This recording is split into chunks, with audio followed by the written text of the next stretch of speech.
Hello, I'm Lucy Gray. Welcome to the programme. We start this hour in the Middle East, where Israel's Air Force has struck targets in southern Lebanon after Hezbollah fired a range of rockets across the border. The IDF said around 30 rockets were fired into northern Israel, but most were intercepted or landed in open areas. There have been no reports of any casualties. Tensions remain high in the region after Wednesday's killing of the Hamas political chief, Ismail Haniyeh. Hezbollah, Iran and their regional allies have promised retaliation for the killing, which they've blamed on Israel. British, French and US embassies in Beirut have issued an urgent warning to their citizens to leave Lebanon. These were passengers queuing at the departure terminal at Beirut airport. Well, let's speak now to our correspondent Jenny Hill, who's in Tel Aviv for us. And can you give us an update on these latest exchange of fire between Hezbollah and Israel? Yeah, it's important to note that those exchanges have been going on almost daily since Israel launched its war on Gaza in response to the attacks of October the 7th. Does this represent a major escalation? Probably not, but the context here is what's important. This region is extremely tense right now. Most saying that right now Israel's war on Gaza is threatening to spill over into a much wider regional conflict. A lot of urgent diplomacy going on at the moment to try to avert such a scenario. Iran, as you mentioned, has vowed revenge along with its proxies on Israel for two assassinations. The killing of Ismail Haniyeh, Hamas's political leader. He was killed in Tehran earlier this week, and also the killing of a senior Hezbollah figure. Iran said yesterday that it now expected Hezbollah to start striking more deeply into Israel. You'll note that last night's rockets were fired into northern Israel. Iran also said that it expected Hezbollah to start striking targets which were not just restricted to military facilities, potentially meaning, of course, civilian infrastructure. The US President Joe Biden was asked about this last night, asked whether he thought Iran might back down. He said he didn't know, but he hoped so. Well, yes, and as you say, it's all about the attempts to try to de-escalate the situation. Now, we've had David Lammy, the Foreign Secretary, here saying that the situation could deteriorate rapidly and be catastrophic. We've had these calls from embassies in Beirut for people to leave immediately. Yeah, that's right. The US and the UK are among now a number of countries urging their citizens to get out of Lebanon, fearing, of course, a significant Israeli response, potentially.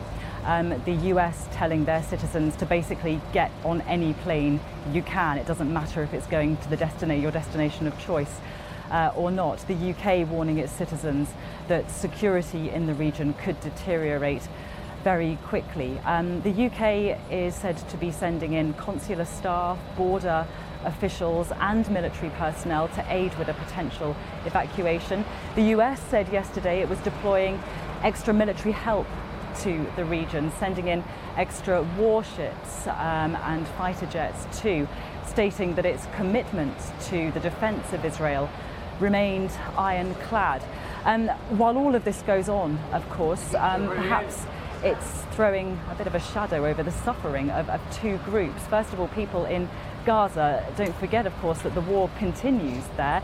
Just yesterday, officials in Gaza said that at least 15 Palestinians were killed as they took shelter in a school. They were using it as a shelter for displaced people. And then, of course, there are the families of those Israeli hostages still held captive by Hamas in Gaza, desperate to have their loved ones come home. Both groups looking on very anxiously as developments unfold.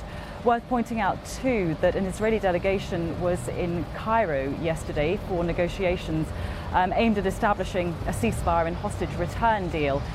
Reports here this morning, not confirmed, but they suggest that those talks were fruitless. OK, thanks very much for now, Jenny Hill, for us there in Tel Aviv. Let's get the thoughts now of Laura Blumenfeld, who's a former senior policy advisor on the US State Department's Israeli-Palestinian negotiating team. She gave me her take on whether all-out war is inevitable. There is a sense of inevitability. It's almost like that ancient fable, appointment with death. As much as we've tried to avoid a regional war over the last 10 months, and that's certainly been a #1 priority for the United States, we seem to be getting closer and closer.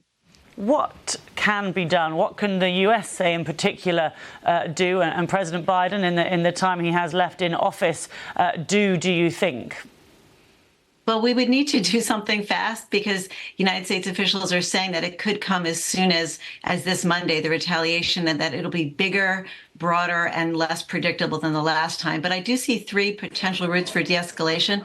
Look, the first is diplomacy. That's our best shot. On the other hand, trust, which is the currency of diplomacy, according to Henry Kissinger, has been broken. Apparently, Iran and Hezbollah are no longer willing to work with neither United States or other Western diplomats as intermediaries because they felt like they were duped when there was that strike by Israel on a Hezbollah commander. The second possibility is simply to rewrite reality. That worked back in April when Israel struck at Iran. Iran responded by saying, strike what strike? So sometimes it's the story war that is even more important than the battlefield.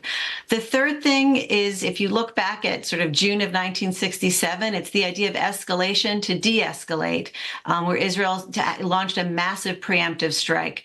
That's certainly an option out there. I'm not optimistic. Look, for Hezbollah and Hamas, there is no other cheek to turn, right? There were these twin strikes, and so it feels like they simply must respond to take the sting out of that humiliation. And as for Netanyahu, I think he's trying to send a message not only to Iran, message received, but also to Saudi Arabia. He's looking for a broader coalition. He wants to ally himself with the Arab states. And as he says, countries don't make treaties with the weak. Well, and in terms of the weapons capability of Hezbollah, in terms of how that compares to Hamas, it's significantly stronger, isn't it?